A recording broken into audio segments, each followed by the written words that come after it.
Home YouTube channel subscribe பண்ணிக்கலனா உடனே subscribe பண்ணிக்கங்க. பக்கத்துல இருக்க பெல் பட்டனை கிளிக் பண்ணிக்கங்க. அப்பதான் நாங்க போடுற வீடியோஸ் உங்களுக்கு உடனுக்குடனே அப்டேட் ஆகும்.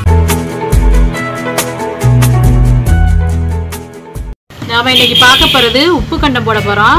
இங்க பாருங்க, உப்பு கண்டத்துக்கு வந்து இது கறி 1.5 கிலோ வாங்கியிருக்கோம். உப்பு கண்டத்துக்குன்னு சொன்னாக்க அவங்களே வந்து கறி நல்ல கறியாக கொடுப்பாங்க. நம்ம வீட்டில் இந்த மாதிரி சின்ன சின்ன துண்டாக கட் பண்ணி வச்சுக்கிட்டு நம்ம வந்து நல்லா கழுவிட்டு எடுத்து, ரொம்ப கழுவக்கூடாது, ஒரு கழுவினா போதும். எடுத்து இந்த மாதிரி துண்டாக நறுக்கி வச்சுட்டு அதுக்கு வந்து மஞ்சத்தூள், மிளகாய்த்தூள், உப்பு, இது வந்து மிளகுத்தூள். இந்த எப்படி செய்கிறதுன்னு பார்ப்போம். பெரிய சட்டி எடுத்து வச்சுக்கோங்க. அதில் வந்து இந்த கறியை போட்டுட்டு, மட்டனை போட்டுட்டு தண்ணியை நல்லா வடிச்சிடணும். நல்லா வடிச்சிட்டு நம்ம வந்து உப்பு வந்து கொஞ்சம் கூடவே போடணும். அதாவது நம்ம வந்து குழம்புக்கெல்லாம் போடுவோம்ல, அந்த அளவுக்கு போடாமல் கொஞ்சம் கூடவே நம்ம போட்டால் தான் உப்பு கணம் வந்து நீண்ட நாளைக்கு நல்லா கெடாமல் இருக்கும். நான் வந்து இப்போ 3.5 டீஸ்பூன் போட்டிருக்கேன் உப்பு. மிளகாத்தூள் வந்து 1 டீஸ்பூன் போடுறேன். கம்மியாக தான் போட்டுக்கணும் மிளகாத்தூள், ரொம்ப போடக்கூடாது. மஞ்சத்தூள் வந்து நான் 1.5 டீஸ்பூன் போடுறேன். மஞ்சத்தூள் வந்து கொஞ்சம் கூடவே போட்டுக்கோங்க. மிளகுத்தூள் வந்து நான் 1 டீஸ்பூன் போடுறேன்.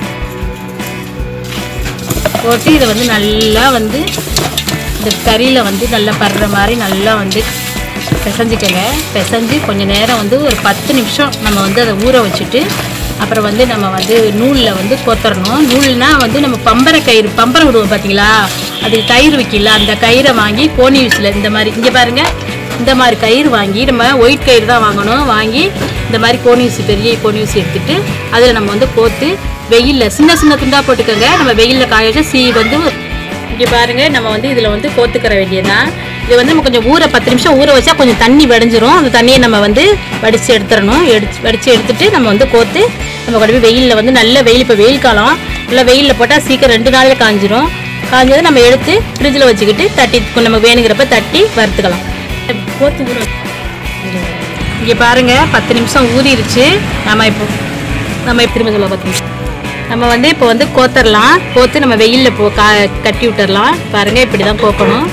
இந்த மாதிரி பிசுறு இருந்தால் கூட இதோட சேர்த்து கோத்துக்கணும்.